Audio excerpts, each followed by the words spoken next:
Welcome to the Manager Matt podcast show. The show is designed to give you solutions to your day-to-day management and leadership problems. It's hosted by Matthew Haddock, a frontline manager and leader with over 25 years of experience. If you're ready, then let's get on with the show. Welcome to Manager Matt. This week's episode, feedback. Can you handle the truth? Today, as part of our Big 5 management principles, we will examine feedback and the feedback model. How good feedback can make such a difference to your working life. We'll discuss how the feedback model works, how to avoid poor feedback, and how to grow feedback to get your team delivering better results. So let's get on with the show. It's funny how many managers I know say that they are really up for feedback. They feel it would help them grow, and they really encourage constructive feedback for them and the teams. And then when they get feedback, firstly, they don't know how to handle it, and then if they give feedback, they use it to undermine the directs and the peers. So obviously these people don't really understand the principles of feedback and how feedback should work. Feedback, if taken and given correctly, can be a window into the world of improvements. It can allow you to make mid-course corrections as you steam through the life's changing waters. It makes a massive difference in your personal and your business life. I can remember a time when I received nothing but positive information in a row. You see how I called that information not feedback? You'll see in a minute. Right up to my annual review, I'd been given such glowing reports. Things were in a good place, results were being delivered. And then when I got in front of my boss for my annual review, we didn't have one-to-ones with my boss, I'll give you that. That one is a bit of a tip what's coming up. The score was less than favourable. As you can probably understand, my reaction to this was not the happiest. And when I said to the manager that I was working for, why hadn't you told me this before? If I'd have known, I could have made some changes. He couldn't tell me. He just didn't understand what feedback was.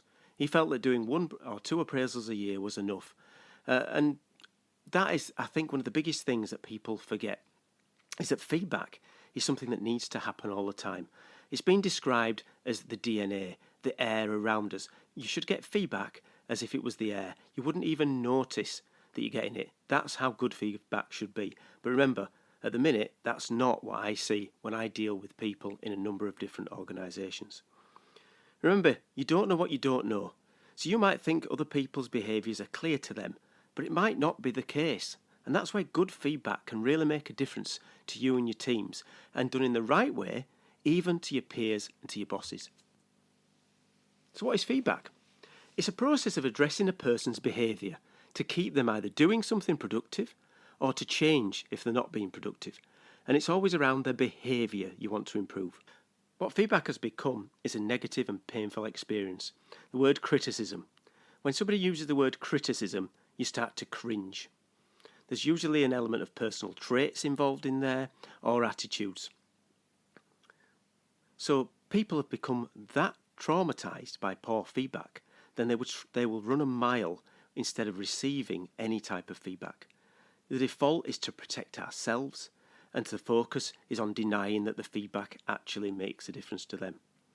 Now, as being a British person, we don't even take positive feedback well. We feel embarrassed, we're apologetic when someone gives us a compliment, so we're really starting from a poor position to start with. So who should give feedback? Anyone should learn to use feedback. Solid feedback model could be implemented and should be implemented throughout your organisation. But what we're going to talk about today is how managers should be using feedback to improve their teams and to improve the way that their teams behave to push that big performance forward for your team. So how should you receive feedback? If you want to succeed, improve, grow in any setting, then honest feedback should be something you want to go and find. It should be coming from a person with a positive mindset. It wants to be coming from someone who genuinely wants you to improve. Now, in the area of digital and social media, the criticism and feedback along Facebook, Twitter, Instagram is very hard for some people to sort of take. And really what you need to do is start to separate that out from a feedback that you would receive at work. You need to remember that they're not the same. So if you've put something on the internet, it's usually someone giving you a negative comment who is quite faceless, something they probably, and I would say majority of the time, wouldn't say to your face.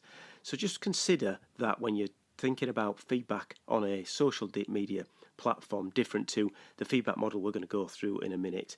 And what you really want to know is firstly, do I know that person at all? Do I value their opinion in any way? Are they giving me feedback from a point of win-win, or is there another agenda? Or is it just that some people are, as they'd call them, trolls, going out there to pick and have a go at someone who puts themselves out there? So really what you want to do when you're talking about social media is to make a list of people who you value their opinions of. And if they want to say something, you might listen. The rest of them, really, don't listen to them. It's not worth your effort. Saying that, as I said, work is different. If you're getting feedback from your boss or from your peers and we're using the right feedback model and it's coming from a positive mindset, I've said before, then it's a totally different one to something you might receive on social media. So let's look at the steps that we need to do to give good feedback at work. So step 1, the person needs to be ready to receive feedback. So you need to be explaining that feedback model to the person in your team, just like you did when you explained the one-to-ones. You need to be talking them through what the feedback model is going to be, how it's going to be implemented, and how it's going to be used, so they understand what they're going to be in for. And people also need to be saying yes when they're going to receive feedback. So you need to be asking that person around, are you ready for the feedback? The first thing you will do with the model is you will say, can I give you some feedback? And it's all right for the person to say no. There may be times where they will say no. Now, obviously, that's hard for a manager to say, somebody say no to them, but actually you need to understand that that's part of this model. Then you want to go away, and then next time you give them feedback back again. Now, obviously, you've got to distinguish between feedback as in a process of improvement or telling something to somebody to stop doing something that's dangerous. You don't give somebody feedback when they're going to put their hands into a machine. That's a totally different thing. So don't get mixed up with that. So step 1 is make sure the person is ready to receive the feedback by asking the person, can I give you some feedback? Step 2, it needs to be timely. So don't save up all the feedback for a one-to-one or a meeting, because all you can do is start to fester on that. You'll start to run it through your head, and then you'll start to get this negativity. And you should never be giving feedback when you're angry. So although it needs to be timely, you need to be walking away, having a think about it, and then coming and giving the feedback within a certain time limits. And always give feedback from a point of caring and wanting to improve. I always come from the point that it's something major that I want that person to do well with. I really want them to be successful in my team. And so that means the feedback needs to be around a timely improvement. Step 3, build it on behaviours and not attitudes. You can change behaviours as it's a tangible thing. You can see it and you can measure it. Now that's the difference between a behaviour and an attitude. An attitude is much more difficult for you to put a pinpoint on. So how many times have somebody said, oh, you don't look yourself, and you're perfectly fine? Or they might say, oh, what's up with you today? Or, you're always this or you're always that. They're talking about an attitude. Oh, your attitude stinks. Oh, what does that mean? Tell me what the behaviour is that's behind that attitude. Don't just talk about an attitude. So when we're giving feedback, we're talking about building on a behaviour, not an attitude. Step 4, you need to be giving examples. As I've said in step 3, it's about behaviours. Step 4 is about clarifying what their actual behaviour is and giving clear examples of that action that needs to be improved or continues. So when you do A, then B happens. Very simple, very straightforward. And step 6 seems a strange one, close with a smile. As we're doing this from a place of positive mindset, when we want our teams to improve, then we need to make sure we can do this with a smile and move on with your day. The whole idea of the feedback model is to improve or to continue doing what they've already been done. So there's no reason for this to be a big drama. It should be concise and it should be to the point.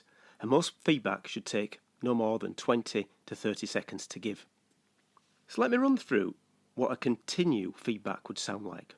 So this is someone who's doing something well and you want them to continue doing it. So this is what it would be like. So the manager would say, hi Sam, can I give you some feedback? Your direct Sam would say, hopefully, yes. And then the manager would say, when you were in the call this morning, I felt you were very direct and well informed. You came over as if you knew exactly what was going on. You made your team look good and you understood the issues. You also came back with some solid solutions, which will really drive us forward. Now, Sam, can you keep doing that? And Sam hopefully will reply, no problem, thanks for the feedback. And you'll say, yeah, no problem.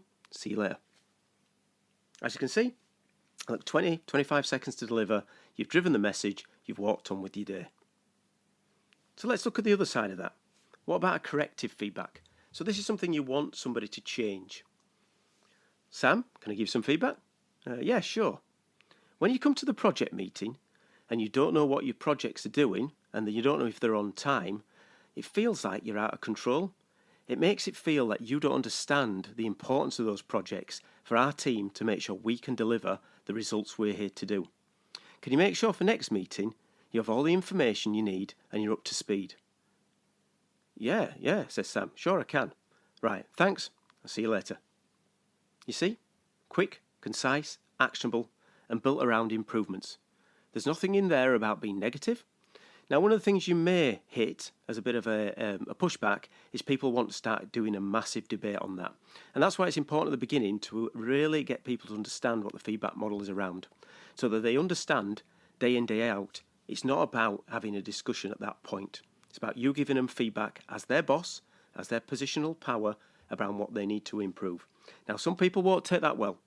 Some people, as we said earlier, have been so negative around feedback for so many years in their life, then taking feedback on a constructive side can feel really uncomfortable for them. So you need to really hone your skills at getting people to do that. And one of the top tips that I would start with is the first month you go for continue feedback. So go out and when you're giving feedback, using the feedback model, you start with the continue. So you're not doing anything around the change process. You're just giving them time to get used to getting positive feedback. Now, don't go out trying to find positive feedback that's not there.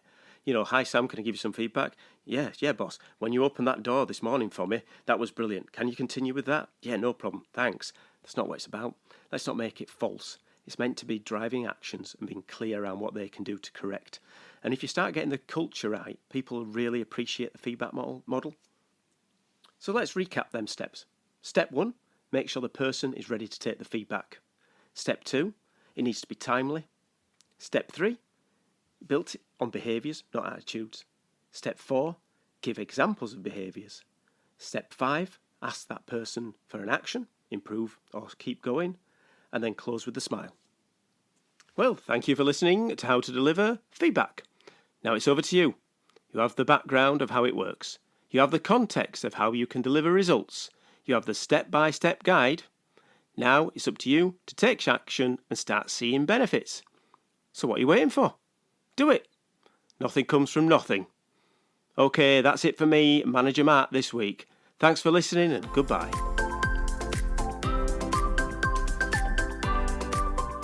Thank you so much for listening to this Manager Matt podcast. We hope you found it interesting, helpful and actionable. One last thing, please leave a quick review on iTunes or with your podcast provider, as it helps to spread the word of Manager Matt. If you haven't already done so, please subscribe to the podcast, and if you did like anything in particular, send an email to managermattpodcast@gmail.com or visit managermatt.co.uk for more content. Feedback is a gift, so let's keep giving. See you next week.